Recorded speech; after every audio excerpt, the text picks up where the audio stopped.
Audio Jungle.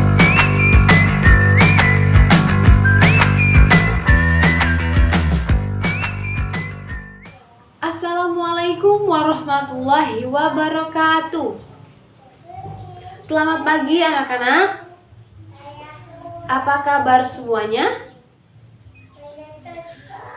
Baik, kalau misalnya ibu tanya apa kabar semuanya, kalian bisa jawab Alhamdulillah, luar biasa, Allahu Akbar. Coba diulangi ya. Apa kabar semuanya? Alhamdulillah, luar biasa, Allahu Akbar. Baik, sebelum pembelajaran dimulai, alangkah baiknya kita mengawali dengan membaca doa terlebih dahulu. Silakan ketua kelas pimpin doanya ya.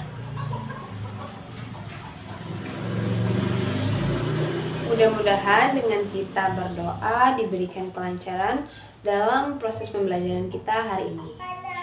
Baik, sekarang coba ditengok kanan kiri temannya. Kanan kiri, depan belakang temannya, sebangkunya. Coba dilihat apakah ada yang tidak hadir hari ini.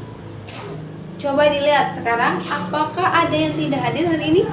Hadir semua, alhamdulillah. Mudah-mudahan sampai seterusnya selalu seperti ini ya. Tidak ada yang tidak hadir tanpa keterangan. Kalaupun di antara kalian ada yang tidak hadir karena sakit atau ada keperluan mendadak, kalian bisa mengirimkan surat agar di absen nanti ada keterangannya. Baik, masih ada yang ingat minggu lalu kita sudah belajar tentang materi apa? Ada yang masih ingat? Iya? Ya, tentang sistem pencernaan pada manusia. Apa saja organ yang digunakan? Mulut, kemudian kerongkongan, lambung, usus halus, usus besar, anus. Ya, berarti masih pada ingat ya materi yang sudah kita pelajari minggu lalu. Nah, hari ini kita masuk ke dalam materi baru, yaitu tentang kegiatan yang selalu kita lakukan setiap detik. Bahkan kita tidak dapat melewatkannya 1 detik pun. Kira-kira apa ya? Ada yang tahu? Boleh angkat tangan, ada yang tahu? Iya, Jasmine? Belajar. Belajar kan kita dapat melewatkan ya. Kita bisa belajar siang, kita dapat belajar malam. Kegiatan yang dimaksud ini kita selalu melakukannya setiap detik, tidak dapat dilewatkan 1 detik pun. Ada yang tahu? Coba siapa yang beranjak? Iya, Abi?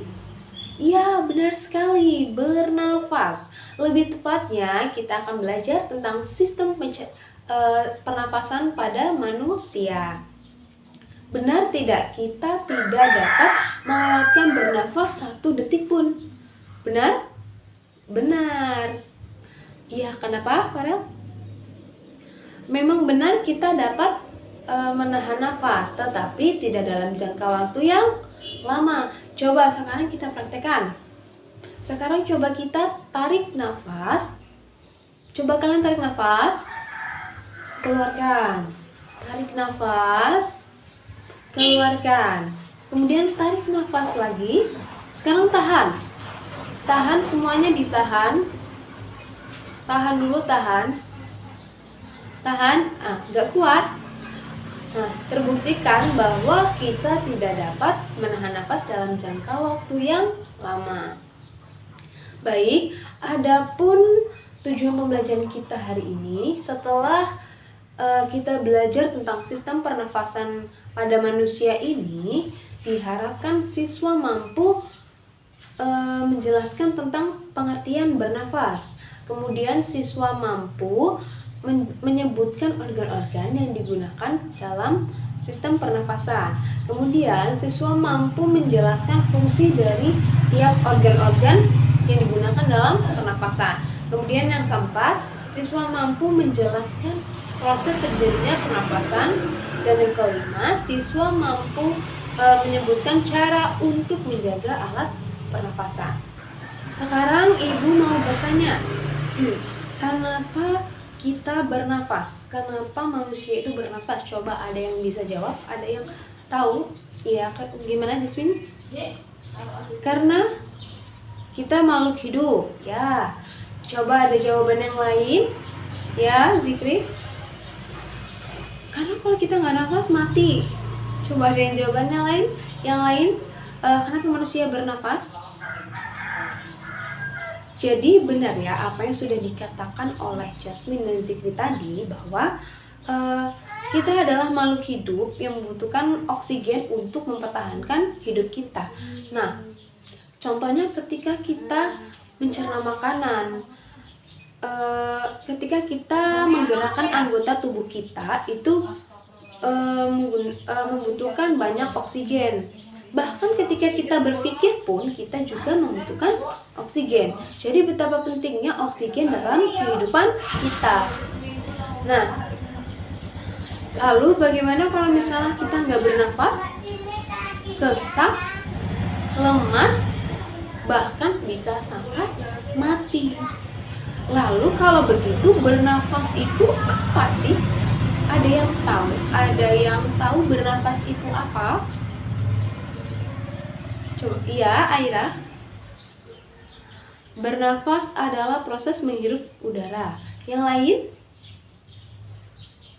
Ya benar ya, bernafas adalah proses menghirup udara atau oksigen dan mengeluarkan karbon dioksida. Jadi ketika kita bernafas itu merupakan pertukaran antara gas dalam tubuh, yaitu gasnya oksigen dan karbon dioksida. Jadi ketika kita bernafas itu kan kita menghirup oksigen. Kemudian ketika sudah oksigen itu sudah masuk ke paru-paru, itu karbon dioksida keluarkan. Jadi pertukaran antara oksigen dan karbon dioksida. Lalu ibu mau bertanya lagi, kita bernafas menggunakan apa? Hidung, kemudian paru-paru, lalu apa lagi? Apakah hanya dua ini saja yang kita gunakan dalam bernafas? Tentu tidak ya. Jadi ketika kita bernafas itu banyak organ-organ di dalam tubuh yang kita gunakan. Sama saja seperti kita menghidupkan keran di tower.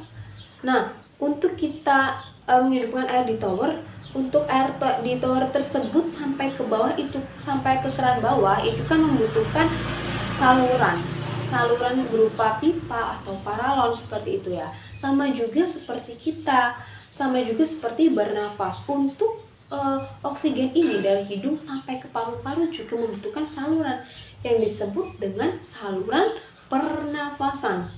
Nah, saluran pernafasan ini digunakan untuk menyampaikan oksigen yang kita hirup ke paru-paru.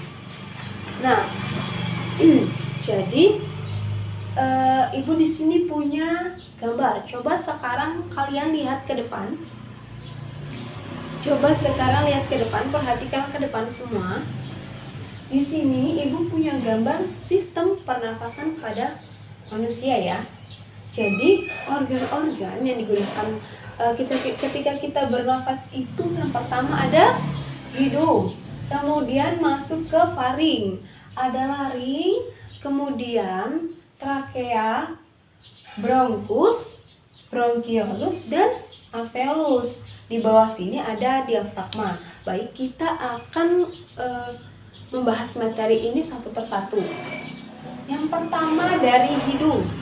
Hidung ini merupakan alat organ pertama yang digunakan dalam bernafas, karena hidung digunakan untuk menghirup udara atau oksigen. Nah, di dalam hidung kita ini kan terdapat rambut-rambut halus yang fungsinya untuk menyaring kotoran yang masuk. Jadi ketika kita menghirup udara ini disaring oleh bulu-bulu halus di dalam hidung. Kemudian selain menggunakan hidung, apakah kita bisa bernafas? Tentu bisa ya, menggunakan mulut. Ya, benar sekali, kita dapat bernafas menggunakan mulut. Contohnya ketika kita bernafas menggunakan mulut, ketika apa? Ketika apa? Ada yang tahu? Iya, benar. Ketika kita berolahraga, kan kita Contoh ketika kita sedang olahraga lari kan kita capek ya, kelelahan. Jadi kita membutuhkan oksigen yang lebih banyak. Kita dapat menggunakan mulut untuk bernafas karena kita membutuhkan oksigen yang banyak. Kemudian ketika apa lagi? Ketika kita sedang flu ya. Ketika biasanya kan kalau misalnya kita flu itu hidungnya tersumbat. Jadi kita tidak dapat bernafas dengan normal. Jadi kita dapat bernafas dengan mulut. Bedanya ketika kita bernafas dengan hidung dan mulut, di dalam hidung kan terdapat rambut-rambut halus. Nah, ketika kita bernafas dengan mulutnya tidak ada rambut-rambut halus sehingga tidak ada yang menyaring kotoran dari oksigen yang sudah kita hirup.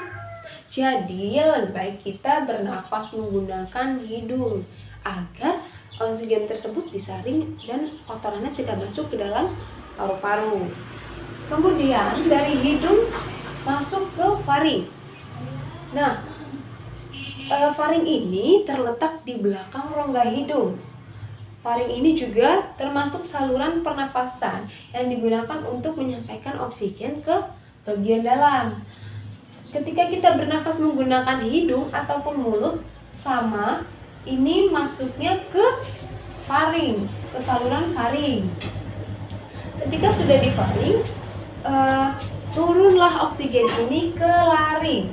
Di laring ini juga saluran pernafasan. Nah, di laring ini terdapat 2 pita suara. Jadi ketika kita menarik nafas itu, ketika kita menghirup udara, di laring ini ada 2 pita suara yang berhimpitan, sehingga ketika kita bernafas terjadi getaran dan menghasilkan suara. Selanjutnya setelah laring, turun lagi ke trakea. Trakea ini adalah batang tenggorokan, ya. Ini adalah batang tenggorokan yang fungsinya masih sama. Ini jadi saluran pernafasan itu ada faring, laring, trakea, dan bronkus. Trakea ini batang tenggorokan. Nah, batang tenggorokan juga berfungsi untuk menyalurkan oksigen yang sudah dihirup ke paru-paru. Lalu dari trakea ini turun lagi ke bronkus. Bronkus ini adalah cabang tenggorokan. Nah, cabang tenggorokan ini cabang bronkus ini ada 2 ya, yaitu cabang bronkus kanan dan cabang bronkus kiri, yang masing-masing cabangnya menyambungkan ke paru-paru kanan dan paru-paru kiri. Setelah itu di paru-paru ini memiliki fungsi untuk menampung udara atau oksigen yang sudah kita hirup. Kemudian disebarkan atau dialirkan ke seluruh tubuh. Namun di paru-paru ini terdapat lagi organ yang namanya bronkiolus dan alveolus. Bronkiolus ini merupakan cabang dari bronkus. Jadi kalau bronkus adalah cabang tenggorokan, bronkiolus adalah cabang dari bronkus. Nah, bronkiolus ini berfungsi untuk menyalurkan udara atau oksigen dari bronkus ke alveolus. Selain itu, bronkiolus juga berfungsi untuk mengontrol jumlah udara yang akan diserap, seperti itu. Lalu di ujung-ujung bronkiolus ini terdapat kantung-kantung kecil yang namanya alveolus. Nah, di alveolus inilah terjadi proses pertukaran antara oksigen dan karbon dioksida. Ketika kita menghirup udara, nah ini sampai ke alveolus. Kemudian di alveolus ini oksigen dialirkan ke seluruh tubuh melalui sel-sel darah dalam tubuh, ya, pembuluh darah dalam tubuh. Lalu karbon dioksida di dalam tubuh ini kembali lagi ke alveolus. Ketika sudah kembali ke alveolus melalui sel-sel darah, nah berarti karbon dioksida siap untuk dikeluarkan kembali atau dihembuskan. Setelah itu ada diafragma. Diafragma ini merupakan dinding otot yang memisahkan antara rongga dada dan rongga perut. Jadi ketika kita melakukan inspirasi, ada inspirasi dan ekspirasi. Inspirasi itu ketika kita menghirup udara. Nah, ekspirasi ketika kita menghembuskan udara. Jadi diafragma ini ketika kita melakukan inspirasi, ketika kita menghirup udara, diafragma ini menciut, mengecil seperti itu, sehingga menciptakan ruang di rongga dada. Coba sekarang kita tarik nafas coba. Nah, di bagian perut ini kan menyusut. Nah, menciptakan ruang kosong di ruang rongga dada. Ketika kita melakukan ekspirasi, ketika kita menghembuskan karbon dioksida, nah diafragma ini kembali mengembang. Seperti itu ya. Sampai sini ada yang mau ditanyakan? Sudah paham? Ada yang mau ditanyakan? Boleh tunjuk tangan. Sudah paham semua. Jadi kita bernafas, proses pernafasan dari hidung, kemudian ke faring, turun lagi ke laring, lalu ke trakea, lalu masuk ke cabang bronkus. Coba perhatikan, masuk ke bronkus, kemudian ke bronkiolus dan alveolus. Baru di alveolus terjadi pertukaran antara oksigen dan karbon dioksida. Lalu ketika sudah bertukar bagaimana? Ya, karbon dioksida kembali dihembuskan. Baik, selanjutnya ketika kita sudah mempunyakan organ-organ dalam tubuh kita, ini kan kita harus menjaganya, kita harus merawatnya agar kita tidak terserang penyakit. Nah, cara-cara untuk menjaga alat pernafasan ini, alat pernafasan yang kita gunakan ini, ya, dengan cara yang pertama, ada yang tahu? Ya, tidak merokok. Karena jika kita merokok ini kan banyak bahan kimia yang kita hirup. Jadi itu dapat menyempitkan saluran pernafasan kita sehingga membuat kita sesak, ya, sulit untuk bernafas. Kemudian yang kedua apa lagi? Ada yang tahu ada lagi? Yang kedua, kita menjauhi paparan dari polusi. Ingat ya, polusi itu bukan hanya ketika adanya asap kendaraan, tetapi asap pabrik, asap rokok itu juga termasuk polusi. Nah, ketika orang merokok, kita di dekat orang merokok seperti itu kita termasuk menjadi perokok yang pasif karena kita menghirup asap rokok tersebut. Jadi usahakan ketika ada orang merokok kita menjauhi agar kita tidak menghirup asap tersebut yang membuat kita sesak seperti itu ya.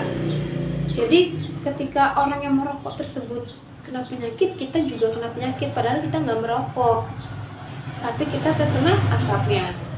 Kemudian apalagi? Bisa dengan berolahraga. Berolahraga itu kan dapat meningkatkan kekebalan tubuh. Jadi juga dapat berarti juga dapat memelihara kesehatan paru-paru. Kemudian dengan makan makanan yang bergizi juga dapat menjaga alat-alat pernafasan. Sampai sini ada yang mau ditanyakan? Sudah paham semua? Sudah. Jadi sekarang Ibu punya tugas buat kan. Nah, di sini Ibu punya tugas buat kalian, coba perhatikan. Ibu punya tugas, silakan kerjakan tugas ini secara individu. Baik,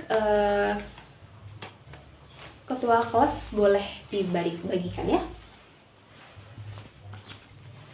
Silakan untuk yang nanti sudah selesai boleh langsung dikumpulkan dengan Ibu. Baik, ini sudah dikumpulkan semua, semuanya sudah selesai. Oke, jadi nanti akan Ibu periksa ya, Ibu koreksi nanti. Jadi kita sudah belajar apa aja hari ini tentang sistem pernafasan manusia. Bernafas adalah proses pertukaran antara oksigen dan karbon dioksida dalam tubuh.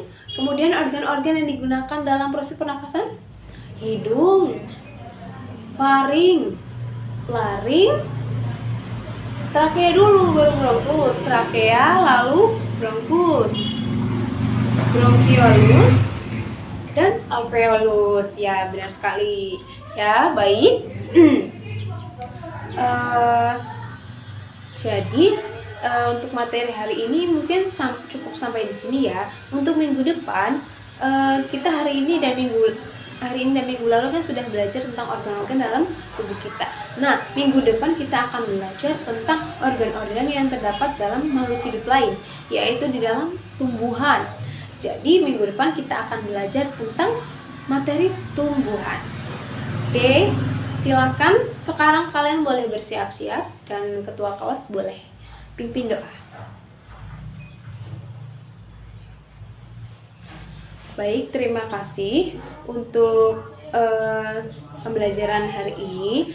Mudah-mudahan apa yang sudah kita dapatkan hari ini dapat bermanfaat untuk kita semua. Ibu akhiri, wassalamualaikum warahmatullahi wabarakatuh.